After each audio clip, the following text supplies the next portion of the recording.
अस्सलाम वालेकुम गाइज़, आज की welcome to my YouTube channel. आज की वीडियो के अंदर हम जो है वो नर्वस सिस्टम की हिस्टोलॉजी को डिस्कस करेंगे। बेसिकली नर्वस सिस्टम जो होता है वो हमारे पास उसके अंदर नर्वस सिस्टम के अंदर थ्रू आउट हमारे पास नर्वस टिश्यूज़ प्रेजेंट होते हैं और नर्वस टिश्यूज़ के साथ कुछ हमारे पास कनेक्टिव टिश्यूज़ जो होते हैं वो भी प्रेजेंट होते हैं, लेकिन कनेक्टिव टिश्यूज़ हमारे पास लेस अमाउंट में प्रेजेंट होते हैं ना, लेस क्वान्टिटी में थ्रू आउट नर्वस सिस्टम। लेकिन जो नर्वस टिश्यूज़ होते हैं वो हमारे पास दो टाइप के सेल्स से बने हुए होते हैं। दो टाइप के सेल्स कौन से होते हैं? नर्व सेल और supporting sales. Nerve cells basically हमारे पास न्यूरॉन्स होते हैं मोस्टली, और क्योंकि ये हमारे पास एक्साइटेबल सेल्स होते हैं जो कि क्या करवा रहे होते हैं, ये हमारे पास जनरेट करवा रहे होते हैं इम्पल्सेस और उनको कंडक्ट भी करवा रहे होते हैं थ्रू आउट हमारे नर्वस सिस्टम में, दूसरे न्यूरॉन्स को पास आउट कर रहे होते हैं। और इसी तरीके से हमारे पास कुछ नर्वस टिश्यूज़ जो होते हैं वो हमारे पास सिर्फ और सिर्फ सपोर्टिंग सेल्स होते हैं, जैसे न्यूरोगिलिया और ये हमारे पास क्या होते हैं, नॉन एक्साइटेबल होते हैं ना, ये एक्साइट नहीं होते। क्यों? क्योंकि ये इम्पल्स जनरेट नहीं करवा रहे होते, ये कंडक्टिविटी भी नहीं करवा रहे होते ना इम्पल्स की। अब जो हमारे पास न्यूरॉन्स होते हैं ना, इनके पास बेसिकली हमारे पास दो चीज़ें प्रेजेंट होती हैं, एक होती है सेल बॉडी, दूसरी होती है प्रोसेसेस। सेल बॉडी जो होती है वो हमारे पास क्या कहलाती है? सोमा। और जो प्रोसेसेस होती हैं वो हमारे पास दो टाइप के होते हैं, एक होता है डेंड्राइट, दूसरा होता है एक्सोन। अब हमारे पास जो हमारे पास न्यूरोगिलियल सेल्स होते हैं, जो मैंने कहा कि सपोर्टिंग सेल्स होते हैं, वो हमारे पास बेसिकली तीन टाइप्स के होते हैं ना, एक होते हैं एस्ट्रोसाइट्स, दूसरे होते हैं ओलिगोडेंड्रोसाइट्स, तीसरे होते हैं माइक्रोगिलियल सेल्स। अच्छा, ओलिगोडेंड्रोसाइट्स जो होते हैं ये हमारे पास कहाँ प्रेजेंट होते हैं? ये हमारे पास सपोर्टिंग सेल्स होते हैं जो कि हमारे पास सिर्फ और सिर्फ उसमें प्रेजेंट होते हैं ना, ब्रेन और स्पाइनल कॉर्ड वगैरह, यानी कि CNS में प्रेजेंट होते हैं। और कुछ हमारे पास इसी तरीके से ओलिगोडेंड्रोसाइट की तरह ही सेल होते हैं जो कि हमारे पास शिवान सेल्स होते हैं, और वो हमारे pass through out PNS present होते हैं। ये एक बेसिकली एक पॉइंट था जो मैं आपको बताना चाह रही थी। अब मैं आपको बताती हूँ न्यूरॉन जो होता है बेसिकली उसके अंदर उसकी हिस्टोलॉजी क्या होती है ना। न्यूरॉन जो होता है उसके पास सेल बॉडी होती है जिसे हम सोमा कहते हैं, और उसके अंदर सेंट्रल न्यूक्लियस प्रेजेंट होता है। न्यूरॉन के अंदर सेंट्रल न्यूक्लियस प्रेजेंट होता है। अब हमारे पास न्यूरॉन जो होता है ये हमारे पास नॉरिशिंग सेंटर होता है, जो सेल बॉडी होती है ना इसकी, उसके अंदर रिसीव करती है ये एक्साइटेटरी और इनहिबिटरी इम्पल्सेस को, और ये न्यूरॉन जो होता है बेसिकली एक्साइटेटरी और इनहिबिटरी इम्पल्सेस को रिसीव कर रहा होता है। इसके अलावा क्या होता है, सेल बॉडी का जो साइज़ होता है ना वो हमारे पास 4 मिली माइक्रोन से लेकर 135 मिली माइक्रोन तक प्रेजेंट होता है ना। और ये क्या होता है, ये हमारे पास 4 मिली माइक्रोन जो होता है वो हमारे पास सेरिब्रल कॉर्टेक्स में प्रेजेंट होता है। और इसके अलावा जो है ये हमारे पास जो होता है anterior horn of spinal cord के अंदर 135 तक हमारे पास कितने वो होते हैं, सेल बॉडी का साइज़ होता है। और ये हमने बताया है कि कहाँ कहाँ पर इस तरह से होता है ना। अब हमारे पास जो होता है दूसरा न्यूक्लियस प्रेजेंट होता है। न्यूक्लियस हमारे पास जो प्रेजेंट होता है वो न्यूक्लियस जो हमारे पास प्रेजेंट होता है वो दो टाइप का होता है, मतलब दो टाइप का ऐसा होता है कि एक स्फेरिकल होता है, और स्फेरिकल होने के साथ साथ हमारे पास उसमें यूक्रोमेटिन प्रेजेंट होता है, यानी कि वेरी एक्टिव प्रोटीन सिंथेसिस हो रही होती है। यूक्रोमेटिन यानी कि जो हमारे पास एक्टिव DNA होता है, एक्टिव DNA का क्या काम होता है, वो एक्टिवली प्रोटीन सिंथेसिस करवा रहा होता है। और न्यूक्लियस के पास हमारे पास बेजोफिलिक न्यूक्लियोलस भी प्रेजेंट होता है। बेजोफिलिक न्यूक्लियोलस यानी कि ब्लू स्टैनिंग देता है, जब हम उसको माइक्रोस्कोपिकली देखते हैं तो वो न्यूक्लियोलस प्रेजेंट होता है ना। और यहाँ पर हमारे पास न्यूक्लियोलस के साथ हमारे पास जो सेल बॉडी है उसके अंदर रफ एंडोप्लाज्मिक रेटिकुलम प्रेजेंट होते हैं, राइबोसोम्स प्रेजेंट होते हैं जो कि प्रोटीन सिंथेसिस के लिए ज़रूरी होते हैं। और प्रोटीन सिंथेसिस की बेसिकली क्या नीड होती है हमारे न्यूरॉन के लिए, कि वो न्यूरोट्रांसमीटर बना रहा होता है। इसके अलावा इम्पल्सेस जनरेट करने के लिए डिफरेंट हमारे पास जो केमिकल चैनल्स होते हैं, गेटेड चैनल्स वगैरह होते हैं, वो बनवा रहे होते हैं। तो ये हमारे सारे के सारे प्रोटीन्स ही होते हैं, और इनमें लोकल यूजेज और ट्रांसपोर्टेशन दोनों का काम आ जाता है प्रोटीन सिंथेसिस में। तीसरा हमारे पास माइटोकॉन्ड्रिया होता है जो कि प्रोटीन सिंथेसिस के लिए हमें ATP की बहुत ज़्यादा रिक्वायरमेंट होती है। दूसरा गोल्जी एपरेटस होता है, मॉडिफिकेशन करवा रहे होते हैं, जो वेसिकल्स के अंदर हमारे पास प्रोटीन्स वगैरह बन रहे होते हैं, न्यूरोट्रांसमीटर बन रहे होते हैं। और लाइजोसोम्स होते हैं, जो लाइजोसोम्स हमारे पास बन जाते हैं मतलब गोल्जी एपरेटस से निकलने के बाद। इसके अलावा कुछ साइटोप्लाज्म के अंदर हमारे पास डिफरेंट स्ट्रक्चर्स प्रेजेंट होती हैं। साइटोप्लाज्म के पास फर्दर न्यूरो माइक्रोफ्लेमेंट्स प्रेजेंट होती हैं, और दूसरा माइक्रोट्यूब्यूल्स होती है ना। न्यूरो माइक्रोफ्लेमेंट्स जो होती हैं ये हमारे पास एक किस्म की साइटोस्केलेटन होती हैं, और जो सिर्फ और सिर्फ न्यूरॉन्स में प्रेजेंट होती हैं। और दूसरी जो होती हैं वो हमारे पास होती हैं माइक्रोट्यूब्यूल्स। माइक्रोट्यूब्यूल्स के अंदर हमारे पास दो टाइप के स्पेशल प्रोटीन होते हैं, काइनेसिन होता है और डायनीसिन वगैरह कुछ होता है ना। तो ये हम दो टाइप के माइक्रोट्यूब्यूल्स के एक्सोन्स में प्रेजेंट होता है बेसिकली, ये ज़्यादा उसमें। और हम अब जो तीसरी चीज़ हमारे पास होती है, जो दूसरी चीज़ हमारे पास होती है, एक सेल बॉडी होती है। सेल बॉडी में हमने पढ़ लिया कौन कौन से ऑर्गेनल्स प्रेजेंट होते हैं। दूसरा हमारे पास होते हैं प्रोसेसेस हमारे पास डेंड्राइट और एक्सोन होते हैं। अब जो प्रोसेसेस होते हैं इनके अंदर हमारे पास क्या एब्सेंट होते हैं, गोल्जी apparatus, और इसके अलावा हाँ, ये हमारे पास कुछ एफरेंट प्रोसेसेस प्रेजेंट होती हैं और कुछ इफरेंट प्रोसेसेस होती हैं ना। एफरेंट प्रोसेसेस जो होती हैं वो हमारे पास डेंड्राइट्स होते हैं, और जो इफरेंट प्रोसेसेस होती हैं वो हमारे पास एक्सोन होते हैं। और एक्सोन जो होता है वो बेसिकली हमारे पास all over the nuclear neurons singly present होता है। लेकिन डेंड्राइट जो होते हैं हमारे पास मल्टीपल्स भी हो सकते हैं, इसके अलावा ये सिंगल भी हो सकते हैं, इसके अलावा डबल भी हो सकते हैं। तो ये इनकी बेसिस के ऊपर क्लासिफिकेशन भी होती है न्यूरॉन की, किसकी बेसिस के ऊपर, डेंड्राइट की प्रोसेसेस या फिर कह लो के नंबर्स पर।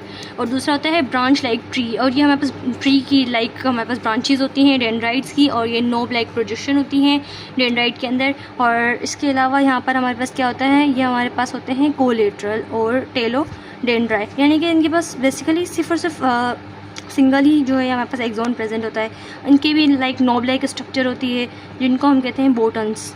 लास्ट में जो इनके पास हमारे पास सिंगल लाइक उसकी नोब लाइक स्ट्रक्चर होती है उसको कहते हैं बोटन्स। ओके, और ये हमारे पास साइनेप्टिक साइड पर प्रेजेंट होती है। गाइस, वैसे तो क्लासिफिकेशन ऑफ न्यूरॉन के ऊपर मेरी एक बेसिकली अलग से वीडियो है, लेकिन इसमें भी मैं थोड़ा सा एक ओवरव्यू दे देती हूँ, क्योंकि एस्ट्रोलॉजिकल पॉइंट ऑफ व्यू से भी आपको ये इंपॉर्टेंट है जानना। मॉर्फोलॉजिकली यानी कि स्ट्रक्चर की बेसिस के ऊपर हमारे पास यूनिपोलर होते हैं, बायपोलर होते हैं, मल्टीपोलर होते हैं। यूनिपोलर के अंदर सिंगल प्रोसेस प्रेजेंट होता है और बॉडी होती है। बायपोलर के अंदर दो प्रोसेसेस होते हैं, डेंड्राइट और एक्सोन, और इसके अलावा बॉडी होती है। इस तरीके से मल्टीपोलर के अंदर मल्टीपल डेंड्राइट प्रेजेंट होते हैं, और इसके अलावा सिंगल बॉडी होती है और एक एक्सोन प्रेजेंट होता है ना। और ये हमारे पास मोस्टली ह्यूमन बॉडी के थ्रू आउट प्रेजेंट होते हैं। इसके अलावा हमारे पास क्या फंक्शनल बेसिस के ऊपर 3 क्लासिफिकेशन, सेंसर, रिमोट और इंटरन्यूरॉन्स है। ये भी मैंने पिछली क्लासिफिकेशन के अंदर डिस्क्राइब किया हुआ है। अब यहाँ पे एक्सोनल लेंथ की बेसिस के ऊपर भी हमारे पास जो है क्लासिफिकेशन होती है। एक होते हैं लॉन्ग एक्सोन्स और दूसरे होते हैं शॉर्ट एक्सोन्स। अब जो लॉन्ग एक्सोन्स होते हैं ना वो हमारे पास होते हैं गोल्जी टाइप 2 न्यूरॉन्स, और शॉर्ट एक्सोन्स होते हैं गोल्जी टाइप 1 न्यूरॉन्स। अब जो नर्व फाइबर्स होती हैं ना ये इनकी बेसिस के ऊपर भी होती है। नर्व फाइबर की बेसिस के ऊपर क्या होती है कि यहाँ पर होते हैं माइलिनेटेड न्यूरॉन और दूसरे होते हैं unmyelinated neuron. Myelinated neuron, myelin जो होती है हमारे पास एक शीट प्रेजेंट होती है न्यूरॉन की एक्सोन के ऊपर ना थ्रू आउट। वो हमारे पास किससे बनी होती है, वो लिपोप्रोटीन मटेरियल होता है बेसिकली, और वो माइलिन शीट बनाता है। माइलिन लिपोप्रोटीन जो हमारे पास होता है वो माइलिन होता है, और वो माइलिन शीट बना रहा होता है। बेसिकली वो माइलिन शीट बना रहा होता है, लिपोप्रोटीन का मटेरियल होता है। इसके अलावा ये क्या करता है, ये प्रोवाइड करता है इंसुलेशन और इंक्रीज़ करवा रहा होता है कंडक्शन, क्या नर्व इम्पल्स की कंडक्शन को भी इंक्रीज़ करवा रहा होता है माइलिन शीट जो प्रेजेंट होती है न्यूरॉन्स के ऊपर। इसके अलावा ये हमारे पास CNS के अंदर जो हमारे पास माइलिन वाले न्यूरॉन्स होते हैं ना, माइलिन शीट कंडक्ट करने वाले न्यूरॉन्स, वो होते हैं ओलिगोडेंड्रोसाइट। दूसरे PNS के अंदर जो होता है शिवान सेल्स होते हैं, मैं पहले बस बता चुकी हूँ इसी वीडियो के अंदर। अब अनमाइलिनेटेड जो न्यूरॉन्स होते हैं वो हमारे पास less than 1 nanometer neuron fiber है, यानी कि उनके अंदर जो एक्सोन होते हैं वो एक तो छोटे होते हैं, और इसके अलावा जो है वो हमें पास ट्रॉपिक सपोर्ट प्रोवाइड कर रहे होते हैं from other cells. Trophic support जो है वो अदर सेल से किस तरीके से ले रहे होते हैं, लाइक ओलिगोडेंड्रोसाइट और शिवान सेल से जो है ना ये अपनी सपोर्ट ले रहे होते हैं। और नो माइलिन शीट, इनमें माइलिन शीट नहीं होती बेसिकली, इसलिए इनको अनमाइलिनेटेड कहते हैं, अनमाइलिनेटेड न्यूरॉन वगैरह कह रहे होते हैं ना। अब हमारे पास जो है 3 टाइप की बेसिक क्लासिफिकेशन होती है न्यूरोट्रांसमीटर की बेसिस के ऊपर। अब हमारे पास पहला जो होता है वो होता है एसिटाइल कोलिनर्जिक न्यूरॉन, दूसरा होता है डोपामाइनर्जिक न्यूरॉन, तीसरा होता है स्टीरोटेनर्जिक न्यूरॉन। बस ये हमारे पास बेसिकली न्यूरोट्रांसमीटर, जो न्यूरॉन जिस टाइप का न्यूरोट्रांसमीटर रिसीव करेगा उसको उसी टाइप के न्यूरॉन के साथ हम बाइंड कर देंगे कि ये वाला न्यूरॉन है इस तरीके से। अब हमारे पास होते हैं न्यूरोगिलियल, जो कि सपोर्टिंग सेल्स होते हैं, मैं बता चुकी हूँ पहले भी। अभी हमारे पास सेंट्रल गिलियल सेल्स भी कहलाते हैं। सेंट्रल गिलियल सेल यानी कि हमें जो सेंट्रल नर्वस सिस्टम के अंदर प्रेजेंट होते हैं, और पेरिफेरल नर्वस सिस्टम में जो प्रेजेंट होते हैं वो पेरिफेरल न्यूरोगिलियल सेल्स होते हैं। अब सेंट्रल नर्वस सिस्टम में होते हैं एस्ट्रोसाइट्स का बेसिकली काम क्या होता है, ये प्रोडक्शन प्रोवाइड कर रहे होते हैं। दूसरा होता है ओलिगोडेंड्रोसाइट, जो मैंने बता दिया CNS के अंदर माइलिन शीट के साथ जो हमारे पास सेल्स प्रेजेंट होते हैं उन्हें कहते हैं ओलिगोडेंड्रोसाइट। तीसरे होते हैं माइक्रोगिलियल जो होते हैं ये हमारे पास इन्फ्लामेशन के अंदर हेल्प कर रहे हैं, इन्फ्लामेशन की कंडीशन के अंदर प्रेजेंट होते हैं, और ये क्या करवा रहे होते हैं, ये फंक्शन परफॉर्म करते हैं as a macrophage.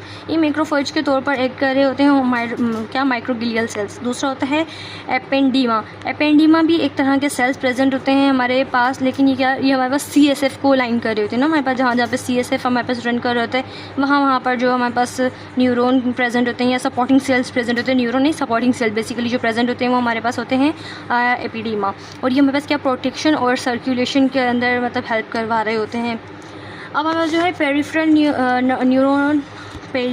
न्यूरोगिलियल cells. Peripheral neuroglial cell के अंदर हमारे पास होता है शिवान सेल्स और सैटेलाइट सेल।